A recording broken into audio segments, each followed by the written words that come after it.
والصلاة والسلام على حبیبہ محمد وآلہ وصحبہ اجمعین۔ اعوذ باللہ من الشیطان الرجیم، بسم اللہ الرحمن الرحیم۔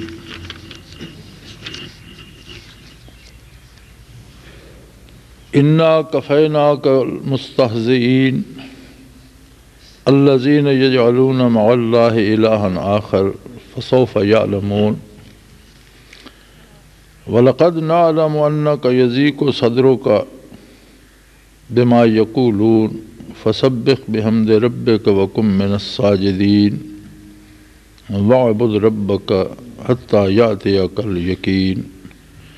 اللهم سبحانك لا علم لنا إلا ما علمتنا إنك أنت العليم الحكيم۔ مولا یا صلی وسلم دائما ابدا علی حبیبک من زانت بہ الاسر۔ قرآن حکیم اللہ کی آخری کتاب ہے جس کے بعد کوئی کتاب نازل نہ ہوگی۔ آقا نامدار صلی اللہ علیہ وآلہ آلہ وسلم خاتم الانبیاء ہیں جن کے بعد کوئی نیا نبی مبعوث نہیں ہوگا، اور یہ امت آپ کی امت آخری امت ہے جس کے بعد کوئی نئی امت نہیں آئے گی۔ اور آپ صلی اللہ علیہ وآلہ وسلم کے تعلق کے طفیل اس امت کو اللہ نے خیر امہ کا خطاب عطا فرمایا۔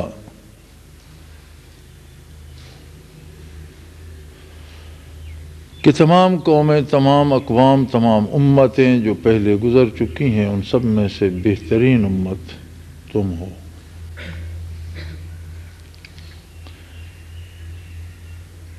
ایک بڑا معروف جملہ ہے کہ تاریخ اپنے آپ کو دہراتی ہے۔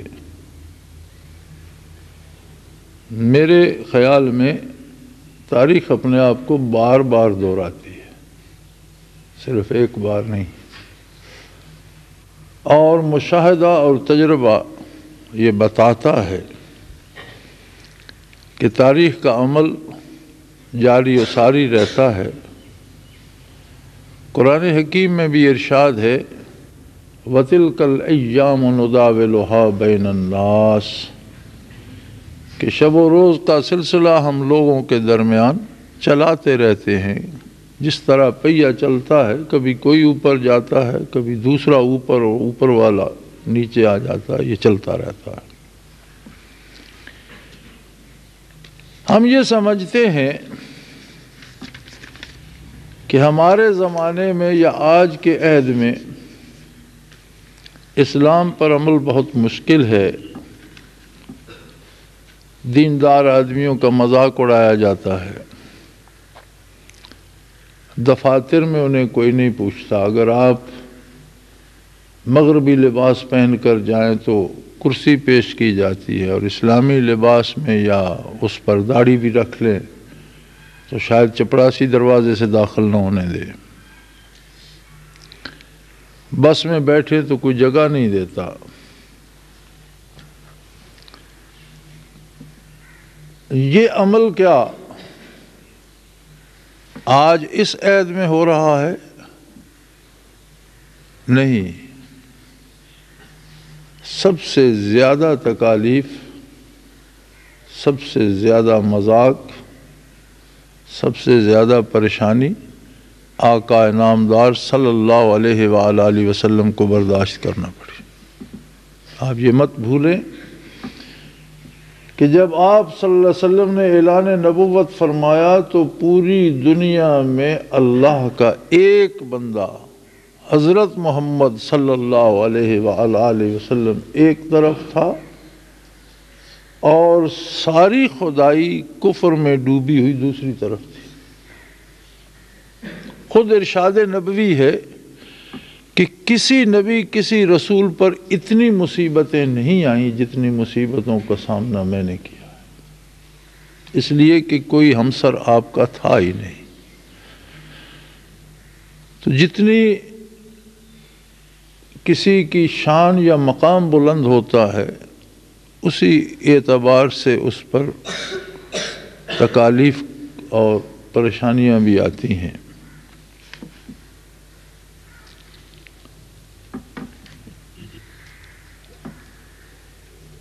دو چار باتیں ہوتی ہیں تکلیف دینے والی۔ ایک تو ہوتی ہے مخالفت، تکلیف دیتی ہے۔ ایک ہوتی ہے ایذا رسانی، جسمانی تکالیف دینا۔ ایک ہوتا ہے مذاق اڑانا۔ جسم پر جو چوٹ پڑتی ہے وہ اتنی تکلیف دہ نہیں ہوتی جتنی طنز اور مذاق کی چوٹ دل پہ پڑتی ہے۔ تو نبی علیہ الصلوۃ والسلام کا مذاق اڑایا جاتا اور لوگ کہتے لو دیکھو یہ بندہ کہتا ہے میں آسمان کی خبریں دیتا ہوں، زمین پر پاؤں رکھنے کی اجازت کوئی نہیں دیتا،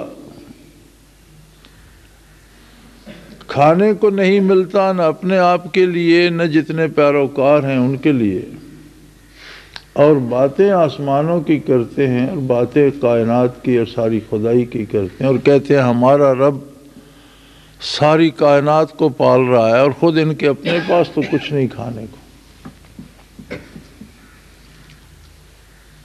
اللہ جل شانہ نے فرمایا انا کفیناک کالمستہزئین، اے میرے حبیب انہیں مذاق اڑا لینے دو، لیکن اس مذاق کا جواب آپ کی طرف دینے کے لیے میں کافی۔ ایک وقت آئے گا کہ تاریخ خود ان کا مذاق اڑائے گی۔ ایک وقت آئے گا کہ یہ لوگ آپ کے قدموں میں بیٹھنے کو ترسیں گے اور انہیں وہ جگہ نصیب نہیں ہوگی۔ ایک وقت آئے گا کہ یہ آپ کی سلامی کو اور استقبال کو کھڑے ہوں گے اور انہیں ایک نگاہ دیکھنا نصیب نہیں ہوگا۔ ان کی باتوں کا جواب فرمایا میں قادر مطلق ہوں، قدرت کاملہ سے اور عمل سے دوں گا۔ انا کفیناک المستہزئین۔ یہ استہزاء کرنے والے کون تھے؟ کیوں استہزاء کرتے تھے نبی علیہ الصلوۃ والسلام کے ساتھ؟ فرمایا الذین یجعلون مع اللہ الہا آخر، یہ وہ لوگ ہیں جو اللہ کو جانتے تو ہیں لیکن جیسا ہے ویسا مانتے نہیں، بلکہ اور بھی اپنے معبود بنا رکھے ہیں جن کی یہ پوجا کرتے ہیں، جن سے یہ مدد کی خیر کی توقع رکھتے ہیں، جن کے ناراضگی اور غصے سے یہ خود کو بچانا چاہتے ہیں۔ معبود کون ہوتا ہے؟ الہ کون ہوتا ہے؟ جس کو راضی رکھنے کے لیے اس کی پوجا کی جائے، اس کی اطاعت کی جائے، اس کی عبادت کی جائے۔ عبادت اطاعت سے عبارت ہے، اس لیے اس کی عبادت کی جائے یا اس کی اطاعت کی جائے یا اس کی غلامی کی جائے کہ وہ خوش ہوگا تو ہماری مدد کرے گا، ہمیں کچھ ملے گا، انعام دے گا، اور ناراض ہوگا تو ہم اس کی ناراضگی برداشت کرنے کے قابل نہیں ہیں۔ اب یہ تصور کسی بت سے بنا لیا جائے، یہ تصور کسی حکمران سے بنا لیا جائے، یہ تصور دنیا کی کسی سپر پاور سے بنا لیا جائے، تو عملاً جب کوئی فرد، کوئی قوم، کوئی معاشرہ اسے راضی رکھنے کے لیے اللہ کی نافرمانی کرنے سے گریز نہیں کرے گا، اسے راضی رکھنے کے لیے سنت خیر الانام کی دھجیاں بکھیرے گا، اس کے غصے سے بچنے کے لیے اس کے سامنے غلامانہ کردار ادا کرے گا، تو اس نے گویا اسی کو معبود اور الہ مان لیا ہے۔ آپ کی ذات سے کیا لوگ مذاق کرتے تھے؟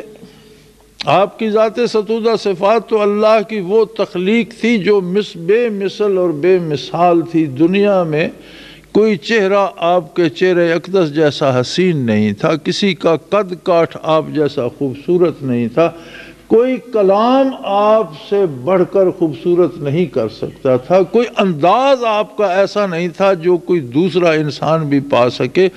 آپ تو انسانوں کے لیے باعث فخر تھے، اور زمین پر آدم علیہ نبینا علیہ الصلوۃ والسلام سے لے کر قیامت تک آنے والے انسانوں میں کوئی بھی دوسرا آپ جیسا نہیں ہے۔ تو پھر مذاق کس بات کا کرتے تھے؟ اعلان نبوت کا، ان عقائد کا، ان نظریات کا، ان عبادات کا، ان احکام کا جو آپ صلی اللہ علیہ وسلم نے دیے، کیونکہ آپ کی ذات، آپ کا وجود عالی تو کسی کے مذاق کے لائق نہ تھا، وہ تو مذاق سے بڑھ کر تھا۔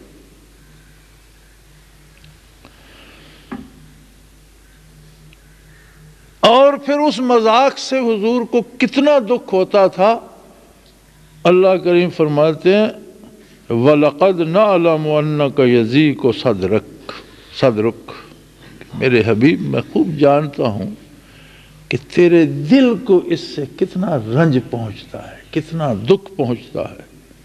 بما یقولون، یہ جو تنزیہ جملے کستے ہیں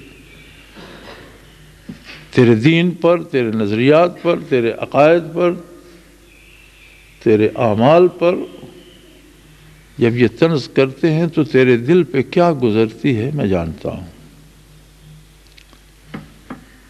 آپ کیا کریں؟ طنز کا جواب طنز سے دیں؟ فرمایا نہیں، فَسَبِّحْ بِحَمْدِ رَبِّكَ وَكُن مِّنَ السَّاجِدِينَ، آپ اپنے رب کی تسبیح کریں، آپ اپنے رب کا ذکر اور بڑھا دیں، آپ مزید سجدے پہ کریں اپنے رب کی بارگاہ میں، اور آپ اپنے شعار پہ مزید قائم ہو جائیں، مزید جم جائیں۔ وَاعْبُدْ رَبَّكَ، اور اپنے پروردگار کی عبادت کریں، حَتَّىٰ يَأْتِيَكَ الْيَقِينُ، دم واپسی تک، زندگی ختم ہو جائے، شوق عبادت ختم نہ ہونے پائے، ذوق عبادت میں کمی نہ آئے۔ یہ جواب ہے اس سارے مذاق کا۔ تاریخ اپنے آپ کو کیسے دہراتی ہے آج ہمارے سامنے ہے۔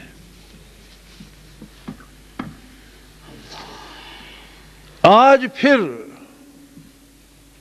دین اور دینی احکام کا مذاق اڑایا جاتا ہے۔ کس نے بتایا ہے اسلام میں جزا و سزا اور انصاف و عدل کا عمل؟ آپ ایک قانون پہ اعتراض کرتے ہیں تو وہ مقننہ پہ اعتراض ہے نا، قانون بنانے والے پر اعتراض ہے۔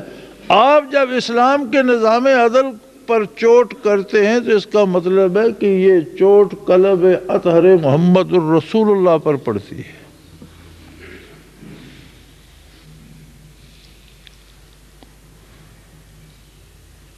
جب عبادات کا مذاق اڑایا جاتا ہے اور عبادات کے مقابلے میں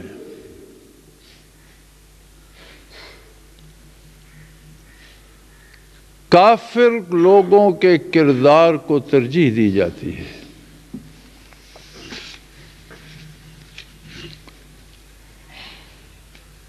جو ظلم اس زمانے میں مشرکین و کفار کرتے تھے آج وہ نام کے مسلمان کر رہے ہیں۔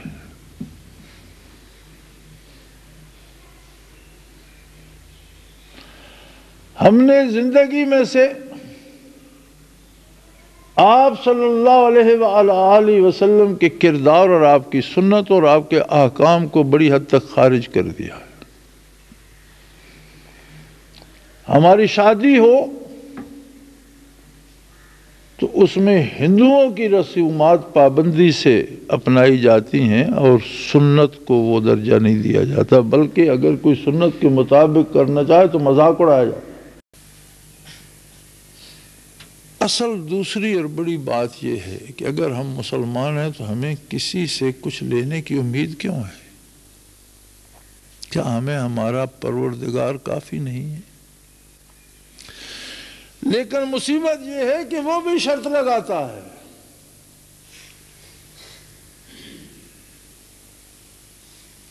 وہ بھی فرماتا ہے فَسَبِّحْ بِحَمْدِ رَبِّكَ وَكُن مِّنَ السَّاجِدِينَ۔ اور تو رب رب تو کرتا رہے، میری بارگاہ کو سجدوں سے خالی تو نہ کر، تو میرے دروازے میری چوکھٹ پہ سجدہ ریز تو رہ۔ اب ہم سے وہ بھی نہیں ہوتا۔ یہ الگ بات ہے کہ اللہ اپنی شان کے مطابق فیصلے کرتا ہے، ہمارے چھوٹے چھوٹے حوصلے ہیں، تھوڑی سی ہمارے پاس فرصت ہے، چند روزہ زندگی، ہم سمجھتے ہیں ابھی ایسا کیوں نہیں ہو جاتا۔ اس زمانہ اس کی اپنی تخلیق ہے، اس کے اپنے ہاتھ دست قدرت میں ہے، وہ دیکھتا رہتا ہے کہ کیا ہوتا ہے۔ فرعون کے بارے وحی کر کے بتا دیا موسیٰ علیہ السلام کو کہ اسے توبہ نصیب نہیں ہوگی اور یہ تباہ ہوگا، غرق دریا ہوگا، اور کوئی اسے رونے والا بھی نہیں رہے گا۔ اس کے 40 برس بعد فرعون غرق ہوا تھا۔ یہ تو اس کے اپنے حوصلے کب تک برداشت کرتا ہے، لیکن نتیجہ یہ ہوتا ہے جا الحق وزحق الباطل ان الباطل کان زہوقا، حق آیا اور باطل بھاگ گیا، اس لیے کہ مٹ جانا، بھاگ جانا، حرف غلط کی طرح مٹ جانا، یہی باطل کا مقدر ہے۔ تہذیب کیا ہوتی ہے؟ تہذیب ہوتی ہے رہن سہن، میل جول، آداب و اخلاق، یہی تو دین ہے۔ مغرب نے دین کو اور کلچر کو، تہذیب کو الگ کر دیا۔ دین تو رہ گیا کلیسا میں۔ اب کلیسا میں پادری جو ہے اس کا لباس دیکھ لو، بڑا دیندارانہ لباس ہے۔ کلیسا میں جو عورت نن بنی ہوئی ہے اس کا لباس دیکھ لو، اس نے رومال پہنا ہوا ہے، سکارف پہنا ہوا ہے، اوپر ٹوپی پہنی، اوپر دوسرا سکارف پہنا ہوا ہے، چوغا پہنا، یہاں تک بازو بھی اس کے ڈھانپے ہوئے ہیں، ٹخنوں تک پاؤں ڈھانپے ہوئے ہیں، منہ اس طرح سے چہرہ ڈھانپا ہوا ہے۔ یہ ان کا دین ہے، لیکن یہ کہاں ہے؟ گرجوں میں، بازار میں نہیں ہے، شہر میں نہیں ہے، گھروں میں نہیں ہے۔ گھروں میں کیا ہے؟ کلچر ہے، تہذیب ہے۔ وہ تہذیب کیا ہے؟ مردوں نے جرابیں بھی پہن رکھی ہیں، اس پر پتلون بھی پہن رکھی ہے، گردن پر قمیض کے اوپر نیکٹائی بھی باندھ رکھی ہے، سر تاپا ڈھانپے ہوئے، اور عورتیں برہنہ پھر رہی ہیں۔ یعنی جنہیں ڈھانپنا فرض تھا وہ برہنہ ہے، اور جن کا گزارا ایک نکر پہننے سے، یعنی ناف سے گھٹنوں تک ڈھک جاتے تو گزارا ہو جاتا، وہ پورے ڈھکے ہوئے ہیں۔ یہ ان کا کلچر ہے۔ شراب پینا، خنزیر کھانا، یہ ان کی غذا ہے۔ جوا کھیلنا ان کی تفریح ہے، اور بدکاری ان کا کلچر اور تہذیب کا حصہ ہے۔ میں نے سارا مغرب پھر کے دیکھا، ایئرپورٹ پر ٹکٹ کٹانے کی اس میں قطار میں، بسوں میں، ٹرینوں میں، جہازوں میں، بازاروں میں، رش سے بھرے ہوئے بازاروں میں وہ کھڑے اپنے روزگار لگے ہوئے ہیں، بوسو کنار کر رہے ہیں، بدکاری کر رہے ہیں، کو پوچھنے والا۔ یہ کیا ہے؟ یہ تہذیب ہے، کلچر ہے۔ اب اس کلچر کے لیے یہ کلچر خطرہ بن گیا تھا، جو کلچر محمد الرسول اللہ صلی اللہ علیہ وسلم نے دیا ہے، جو سنت ہے خیر الانام کی، کہ عورت عورت رہے، مرد مرد ہو، ناجائز عورت مرد کا میل نہ ہو، پردے میں رہے، آبرو سے رہے، لین دین میں حلال ہو، شراب نہ پی جائے، بدکاری نہ کی جائے، کسی کا مال نہ لوٹا جائے، کسی کی جان نہ لی جائے۔ وہ کہنے لگے بھئی یہ تم مسجدوں کے اندر جس طرح ہم نے گرجے کے اندر بند کر دیا ہے، اس کو مساجد کے اندر بند کر دو، مسجد کے باہر ہم تم ایک جیسے ہو جائیں، بس پھر ٹھیک ہے۔ وہ بے نیاز ہے، لیکن وہ فرماتے ہیں میں یہ سب دیکھ رہا ہوں، اور سب کے نبٹنے کے لیے میں کافی ہوں، لیکن شرط یہ ہے میرے حبیب، تیری طرف سے انہیں جواب میں دوں گا، تیری طرف سے ان سے میں نپٹوں گا۔ لیکن اس کریم نے بھی تو شرط لگا دی، امریکہ جاؤ۔ مغربی تہذیب ہم پہ یہ شرط لگاتی ہے کہ کھانا بھی دیں گے، پیسے بھی دیں گے، تمہاری حفاظت بھی کریں گے، ہم فوجیں بھی دیں گے، لیکن دین سے نکل آؤ، کپڑے اتار دو، بازاروں میں اچھلو کودو، شرابیں پیو، مہذب ہو جاؤ۔ وہ بے نیاز فرماتا ہے اسی پچھلے زمانے میں چلے جاؤ جو محمد الرسول اللہ کا زمانہ تھا۔ فَسَبِّحْ بِحَمْدِ رَبِّكَ وَكُن مِّنَ السَّاجِدِينَ۔ انہیں کرنے دو، تم ایک کام کرو، میرے نام کو دہراتے رہو، میری تسبیحات پڑھتے رہو، اور میری بارگاہ کو سجدوں سے آباد کر دو۔ اب ہم ہیں، اللہ کی مدد تو چاہتے ہیں لیکن ہم سے سجدہ نہیں ہوتا۔ ہماری مصیبت یہ ہے کہ ہم سے اس کا نام نہیں لیا جاتا، ہمارے پاس فرصت نہیں ہے۔ اب ادھر امید ہے، وہ کہتے ہیں لنگوٹی بھی اتار دو بھائی، جیسے ہم ہیں ویسے تم ہو جاؤ، تو کھاؤ پیو موج کرو۔ کھانے کو کیا ملے گا؟ جو خود کھاتا ہے وہی دے گا، نہ خود خنزیر کھاتا ہے ہمیں آم دے گا۔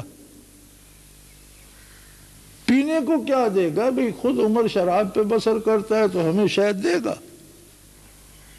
جس دسترخوان پر کوئی جاتا ہے، اہل خانہ جو کھاتے ہیں وہی کھائے گا۔ اگر ہم مغرب کے دسترخوان پر جائیں گے تو وہی کھانا وہی پینا ہمیں بھی ملے گا جو وہ خود کھا پی رہے ہیں۔ اور ادھر بھی بڑی کڑی شرط ہے، یا اللہ ہماری تو کمر میں بال نہیں پڑتا، ہماری گردنوں میں تو لوہے کے سلاخ ہیں، ہم کس طرح تجھے سجدے کریں، کس طرح تیری بارگاہ میں جھکیں۔ وہ کہتے ہو بے وقوف ہو، اپنے جیسے انسانوں کے سامنے جھک لیتے اور رب العالمین کے سامنے نہیں جھک سکتے۔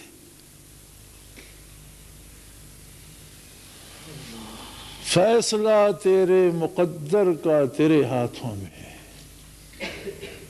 فیصلہ تیرے مقدر کا تیرے ہاتھوں میں ہے۔ اب ہمیں فیصلہ یہ کرنا ہے کہ ہمیں اللہ اللہ کرنی چاہیے، سجدے کرنے چاہیے، فرائض کے علاوہ نوافل بھی ادا کرنے چاہیے، راتوں کو اٹھ کر اسے پکارنا چاہیے، اس کو دل میں بسانا چاہیے، اسے زبان پہ سجانا چاہیے، پیشانی کو اس کے نور سے روشن کرنا چاہیے۔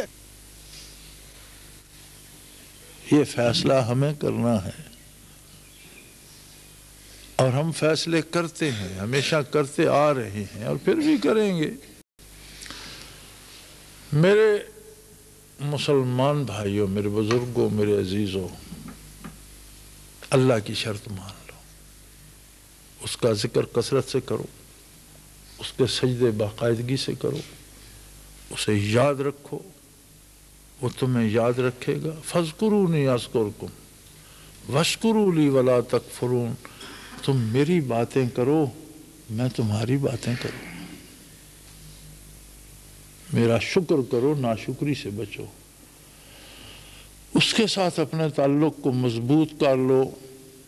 زندگی بھی کامیابی ہے اور موت بھی کامیابی ہے۔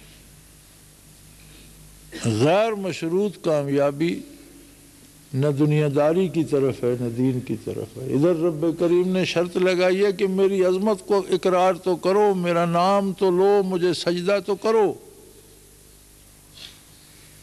ادھر کفر نے شرط لگائی ہے کہ لنگوٹی بھی اتار دو، جیسے ہم بے حیا ہیں ویسے تم بھی ہو جاؤ۔ اب فیصلہ تیرے مقدر کا تیرے ہاتھوں میں ہے۔ میری دعا یہ ہے کہ اللہ مسلمانوں کو صحیح قوت فیصلہ دے اور ہمیں اہل حق کا ساتھ نصیب فرما۔ وآخر دعوانا الحمدللہ رب العالمین۔